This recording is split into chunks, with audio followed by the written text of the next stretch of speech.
इत्तेहादुल मुस्लिमीन के प्रत्याशी विधानसभा डुमरियागंज जनाब शौकत अली साहब, अध्यक्ष उत्तर प्रदेश मजलिस इत्तेहादुल मुस्लिमीन, मंच पर बैठे हुए मेरे तमाम मजलिस के साथी, मोअज़्ज़िज़ हाज़रीन इकराम, बुजुर्गान मिल्लत, इज़्ज़तदार माँ और बहनों, मेरे गयूर नौजवान साथियों, आप तमाम का बेहद शुक्रिया कि आपने आज की इस मीटिंग में शिरकत की।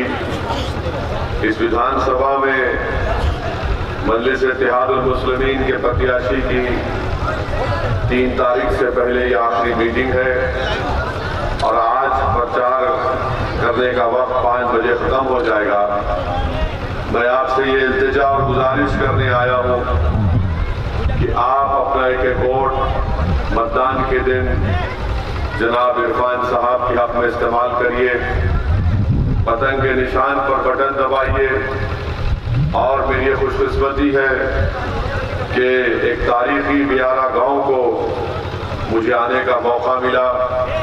ये 2 मुजाहिदीन आज़ादी की सरजमीन हजरत क़ाज़ी अदील अब्बासी और क़ाज़ी जलील अब्बासी की सरजमीन है। ये मेरी खुशकिस्मती है कि मैं आपके दरमियान में आ सका। ये आज़ादी के बाद आपने मदरसों के जरिए तालीम को फ़रोग़ दिया और अभी उनको बताया गया कि हर घर से मुट्ठी भर अनाज लेने का सिलसिला शुरू करके इन मदरसों में बच्चों को इल्म के ज़ेवर से आरास्ता किया गया। और मरहूम क़ाज़ी अब्बासी जलील अब्बासी साहब मंत्री भी थे, सांसद भी थे, आज तक भी उनके नाम से कोई चीज़ नहीं रखी गई है। अगर यहाँ की जनता इरफान मलिक साहब को यहाँ से विधायक बनाती है तो मैं आपसे वादा कर रहा हूँ कि क़ाज़ी जलील अब्बासी साहब के नाम से एक अस्पताल, एक बड़ी स्कूल की बिल्डिंग तामीर की जाएगी। मेरे अजीज दोस्तों और बुजुर्गों, आपको ये भी बताना जरूरी समझते हैं कि भागीदारी परिवर्तन मोर्चा का हिस्सा मजलिस इत्तेहादुल मुस्लिमीन है और इसके कन्वीनर बाबू सिंह कुशवाहा साहब हैं। हमने ये तय किया कि उत्तर प्रदेश की जनता हमको अपने आशीर्वाद से सत्ता देती है तो पहले 2.5 साल के लिए मुख्यमंत्री जनाब बाबू सिंह कुशवाहा को बनाया जाएगा और आइंदा 2.5 साल के लिए दलित समाज से किसी को बनाया जाएगा। वहीं पर बाबू सिंह कुशवाहा साहब ने तय किया कि 3 डिप्टी चीफ मिनिस्टर होंगे, जिसमें एक निषाद समाज से होगा, एक अति पिछड़ा समाज से होगा और एक अल्पसंख्यक समाज से मुसलमान को डिप्टी सीएम बनाया जाएगा।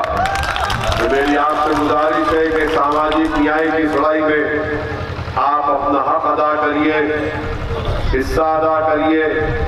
और ये लड़ाई हम हिस्सेदारी की लड़ रही है, ये लड़ाई हम आपको नेता बनाने के लिए लड़ रहे हैं। और इसीलिए आप देखते हैं कि जब पीस पार्टी के अध्यक्ष डॉक्टर अय्यूब अंसारी साहब ने हमसे मुलाकात की दिल्ली में, बाबू सिंह कुशवाहा साहब भी मौजूद थे, तो हमने डॉक्टर अय्यूब अंसारी साहब से कहा कि डॉक्टर साहब, आपकी विधानसभा और 2 विधानसभा जो 3 विधानसभा है, आप हमको बता दीजिए, हम आएंगे।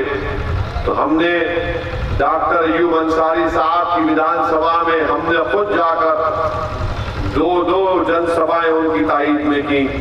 क्योंकि हमने डॉक्टर अय्यूब अंसारी साहब के लिए इसलिए की ताकि डॉक्टर अय्यूब अंसारी और इरफान मलिक के दोनों भाई जब जीतकर उत्तर प्रदेश की विधानसभा में जाएंगे तो गरीब, मजलूम और पिछड़ों की आवाज बनेंगे।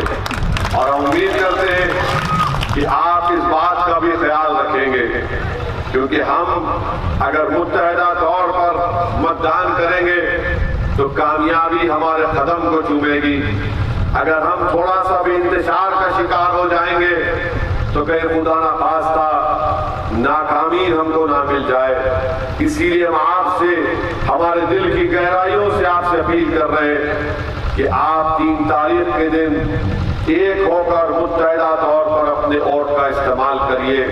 मेरे अजीज दोस्तों और बुजुर्गों, यहाँ पर 5 साल पहले यहाँ की जनता ने बीजेपी को यहाँ से कामयाब किया। जिस शख्स को कामयाब किया उसने यहाँ की विधानसभा में विकास का कोई काम नहीं किया। ना वो अपनी जबान से ऐसे 10 काम दिखा सकता है कि जिसको बताया जाए कि इसने कुछ विकास का काम किया, मगर हाँ लोग उसकी जबान की 10 मिसालें दे सकते हैं कि जब कभी वो जबान खोला तो सिर्फ गंदगी उसकी जबान से निकली। मेरे अजीज दोस्तों और बुजुर्गों, हम आपको बताना जरूरी समझते हैं कि उत्तर प्रदेश की जनता ने, डुमरियागंज की जनता ने बीजेपी को सत्ता दी उत्तर प्रदेश में, मगर बीजेपी ने उत्तर प्रदेश के गरीबों को और मजलूमों को और खास तौर से युवाओं को बेरोजगारी उनका मुकद्दर बनाकर रख दिया। आप जानते हैं कि महंगाई बीजेपी के दौर में आसमानों को छू रही है। डीजल और पेट्रोल की कीमतें आसमान को छू रही है। इसका नुकसान किसको होता है? इसका नुकसान गरीब को होता है।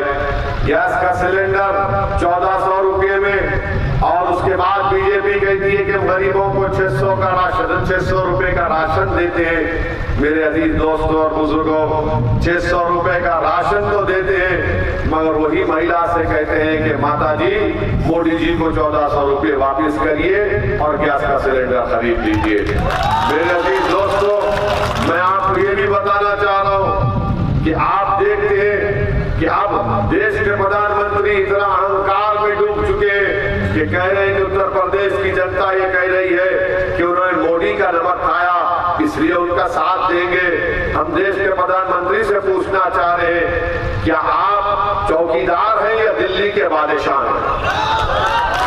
अगर चौकीदार है तो आप देश का नमक खाते हैं, अगर आप बादशाह बन गए तो फिर हाँ, आपकी जबान से जो निकला वो आप बोल सकते हैं। मगर जहां तक बाबू सिंह कुशवाहा की बात है, जहां तक ओवैसी की और इरफान मलिक की बात है, हम हमारे पूर्वज देश का नमक खाते और देश का नमक खाते रहेंगे।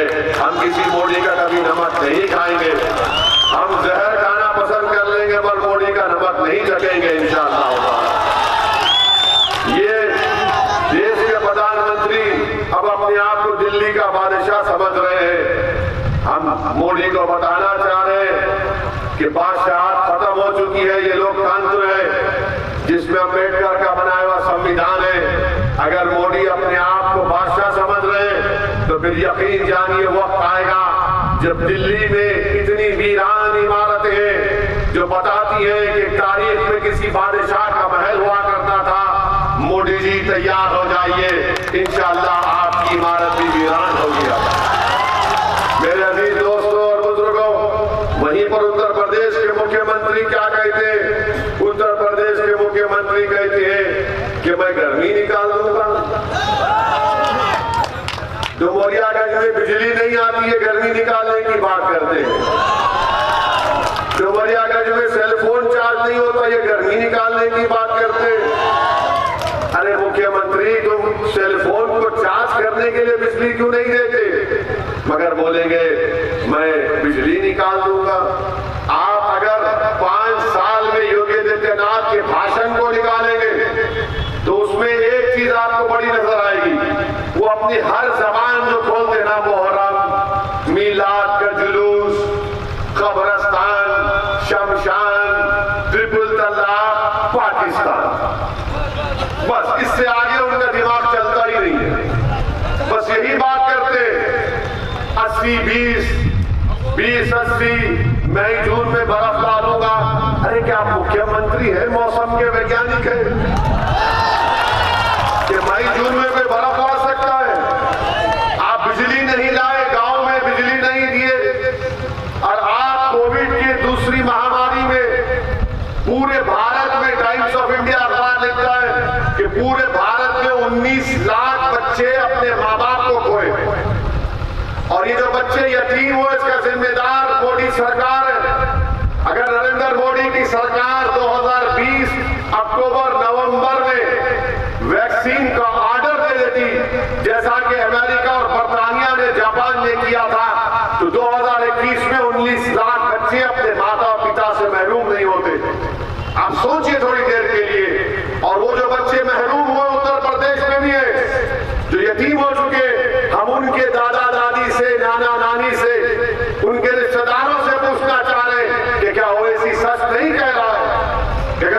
वैक्सीन मिल जाती तो उनकी माँ और उनका पिता नहीं मरता। मगर आज मोदी सरकार की गलतियों की वजह से देश के 19 लाख बच्चे यतीम हो चुके हैं। वहीं पर उत्तर प्रदेश में हमने देखा कि गंगा के पानी के ऊपर लाशें गिर रही थी, ऑक्सीजन नहीं मिल रहा था, दवाएं नहीं मिल रही थी, मगर इसके बावजूद भी जो मोदी का भक्त है वो बोलेगा नहीं वो वैसी है ना इसलिए मोदी को वोट देंगे। आप बताइए ये क्या इनको ये बर्बादी नजर नहीं आ रही है? तबाही और बर्बादी। उत्तर प्रदेश में अनएम्प्लॉयमेंट बेरोजगारी 4% हो चुका है, इनके पास इसका कोई जवाब नहीं है। मेरे अजीज दोस्तों और बुजुर्गों, वहीं पर आप देखेंगे कि मजलिस की कामयाबी को रोकने के लिए समाजवादी के लोग बोलेंगे नहीं बीजेपी है उसको रोकना है, हमको वोट दो। मैं आपको, क्योंकि ये मुजाहिदीन आजादी की सरजमीन है, ये सरजमीन उन गाजी अदील अब्बासी की और गाजी जलील अब्बासी की सरजमीन है। मैं आपसे अपील कर रहा हूं कि आप इरफान मलिक को भी जब वोट देंगे ना तो दो चीज का ख्याल रखिए। आप हमको वोट मजबूरी की हालत में मत दीजिए, मजबूती के लिए वोट दीजिए। मजबूर होकर आपने वोट दिया था सपा को, क्या किया? क्या वो जीत पाए 2017 में? उससे पहले भी दिया, नहीं जीत पाए। अब मजबूती के लिए आप वोट दीजिए, अपनी मजबूती के लिए आप इरफान मलिक साहब को यहां से विधायक बनाइए। और जो लोग समाजवादी के लोग कौम कौम कहते हैं ना, अल्पसंख्यक समाज मुसलमानों के दरमियान में आकर कहते हैं, मस्जिदों में बैठकर कहते हैं कि बीजेपी को हराना है।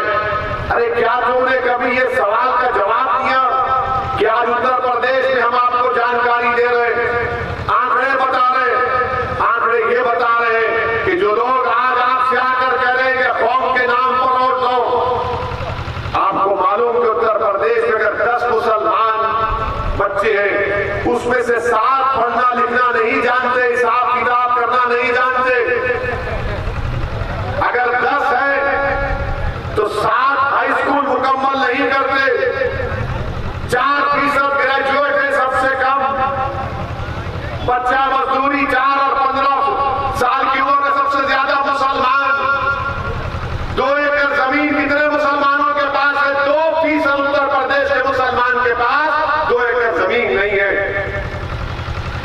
आप बताइए फिर कौन जिम्मेदार है इसका? मैं जिम्मेदार हूं, मेरी तकरीर मेरा भाषण जिम्मेदार है। क्या आपने कभी सुना ये आंकड़े सपा के नेताओं की जबान से? और अगर इनकार कर रहे हैं तो जगह और वक्त बता दो 3 तारीख से पहले। तुम 5 मिनट मेरे सामने नहीं बैठ सकोगे, सच्चाई के ऊपर बने हुए हैं पूरे। आप बताइए, आप फॉरवर्ड क्लास से 6 साल पहले उत्तर प्रदेश में मुसलमान मर जाता है। कितने डुमरियागंज में बैंक खोले गए बताओ, कितने एटीएम की मशीनें खोली गई, कितना गरीबों को लोन दिया गया। सबसे कम, सबसे ज्यादा उत्तर प्रदेश छोड़कर देश के कोने कोने में जाते रोजगार की तलाश में तो मुसलमान 50%। अब फिर बोलते हैं बीजेपी। अरे तुमने क्या किया अखिलेश बताओ? तुम मुख्यमंत्री, तुम्हारे पिता मुख्यमंत्री, तुमको सत्ता मिली, तुमने क्या किया? तुमने कुछ नहीं किया, तुमने डर पैदा किया। तुम डर की बुनियाद पर, मजबूरी की बुनियाद पर वोट लेना चाहते हो। हम आपसे अपील कर रहे हैं कि ना मोदी से डरिए, ना योगी से डरिए, ना अखिलेश से डरिए, ना ओवैसी से डरिए। डरना अगर है तो जमीन आसमान के खालिक से डरकर अपनी मजबूती के लिए इरफान मलिक को वोट दीजिए। आज आपको यही बताने आए हैं कि मुत्तहदा अपने वोट का इस्तेमाल करिए। समाजवादी पार्टी के जो नेता हैं अखिलेश यादव, हमारे सवाल का जवाब दो। क्या तुमने उठकर 2019 जुलाई में अमित शाह के लाए हुए कानून का तुमने तारीफ नहीं की, समर्थन नहीं किया? तुमने वो कानून का बनाने में अमित शाह मोदी का साथ किया। जब दिल्ली में बैठा हुआ एनआईए का इंस्पेक्टर इरफान मलिक को आतंकवादी घोषित कर सकता है बगैर किसी कोर्ट के फैसले के, ये अखिलेश तारीफ किया अमित शाह की, और सपा वाले बीजेपी का डर दिखा के हमारी बर्बादी का कानून बनाने में तुम मोदी अमित शाह का साथ देते हो और ओवैसी का डर दिखाते हो। हमारे नौजवान दिल्ली के तिहाड़ जेल में, महाराष्ट्र के जेल में, उत्तर प्रदेश के जेल में इस यूएपीए के कानून में इनकी जवानी सड़ रही है। क्यों सड़ रही है? क्योंकि कांग्रेस ने और सपा ने मोदी अमित शाह को इस कानून बनाने में तारीफ की। जाकर देख लो, रिकॉर्ड है, यूट्यूब पे हमारी तकरीर है। आप बताइए फिर आपके दरमियान में आकर कहते हैं, आप कहते हैं कि कोई हम हमारी बात याद रखो, आप जिसका नेता होगा उसी की आवाज को सुना जाएगा, जिस समाज का नेता होगा उसी की आवाज को सुना जाएगा। क्या CAA के एहतजाज में 22 अल्पसंख्यक समाज मुसलमानों को गोली मारकर शहीद नहीं किया गया? उत्तर प्रदेश में 22 को गोली मारी गई। इतने मुस्लिम विधायक समाजवादी के जीत कर आए थे 2017 में, किसी एक ने आवाज उठाई?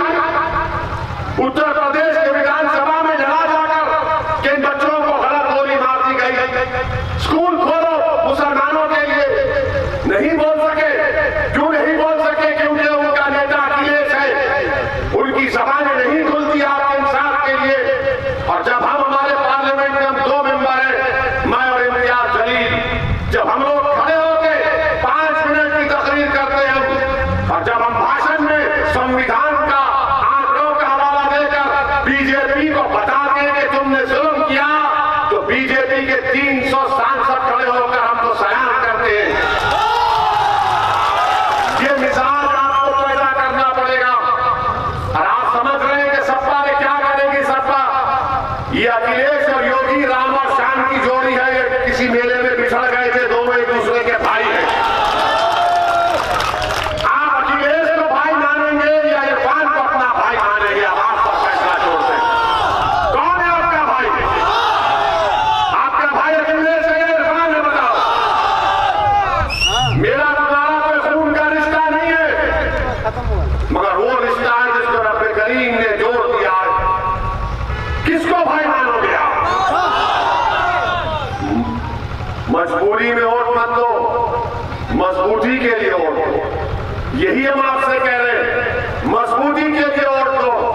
और डरने और घबराने की जरूरत नहीं है, डरना हरगिज नहीं है।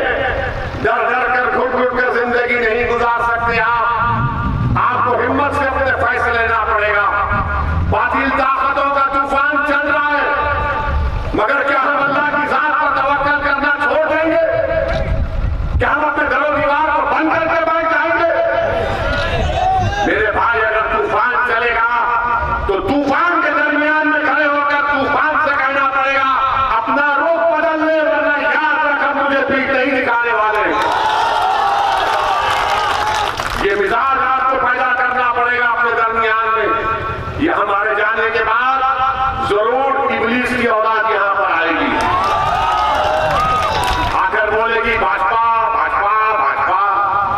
इनसे कहना भाजपा भाजपा कुछ नहीं, हमारा भाई इरफान है, इरफान मलिक को वोट देंगे बस। इनको वोट देने से 2 बार किए, भाजपा को हरा नहीं पाए। आज इरफान मलिक के साथ इस विधानसभा के पूरे समाज का एक आदमी इनके साथ है। आप भी साथ आइए, एक गुलदस्ता बनेगा कोरोना से जब इरफान मलिक कामयाब होगा। डुमरियागंज से इरफान मलिक जब कामयाब होगा तो गुलदस्ता बनेगा इंशाअल्लाह ताला। आप अपनी आवाज को उत्तर प्रदेश के विधानसभा में भिजाइए। ओवैसी और कुशवाहा मिल चुके, अपने दिलों को मिला चुके। हमारी लड़ाई भी एक है, हमारी कामयाबी भी एक है, हमारी मंजिल भी एक है। याद रखो, जिसका नेता नहीं है उस समाज की आवाज को नहीं सुना जाता। क्या आपने नहीं देखा कि आजम खान मंत्री थे अखिलेश के?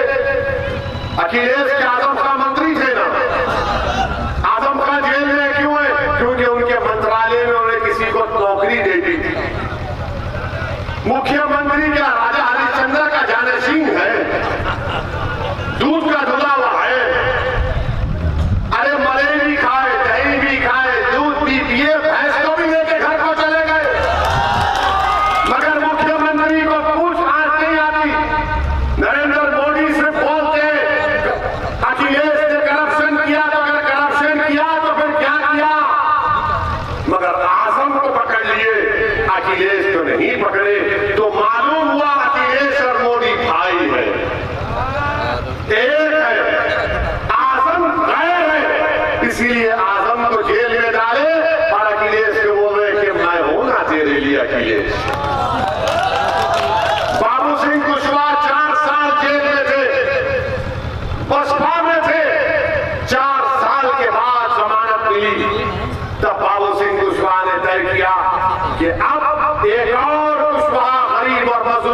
मिश्रा जेल को नहीं जाएगा, मैं हिस्सेदारी की लड़ाई लड़ूंगा।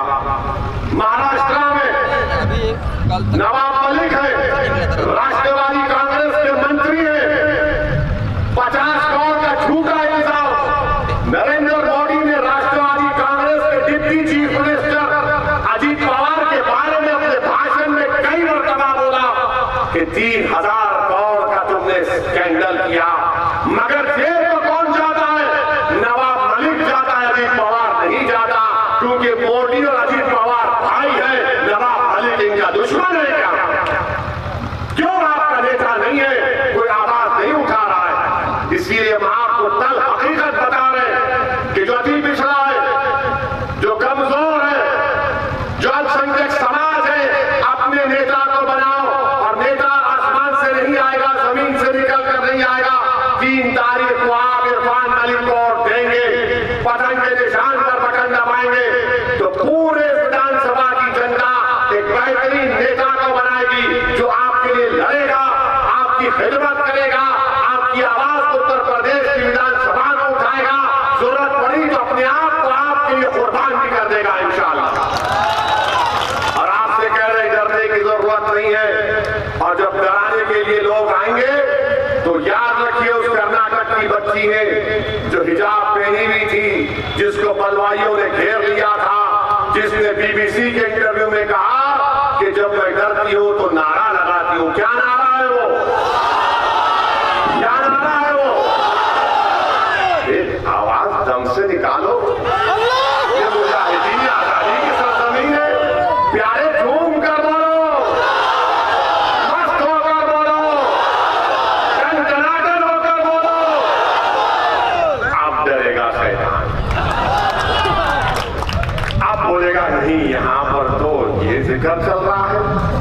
तो आपसे उम्मीद करते हैं कि 3 तारीख के दिन आप पूरे हमसे वादा कर रहे हैं कि इरफान साहब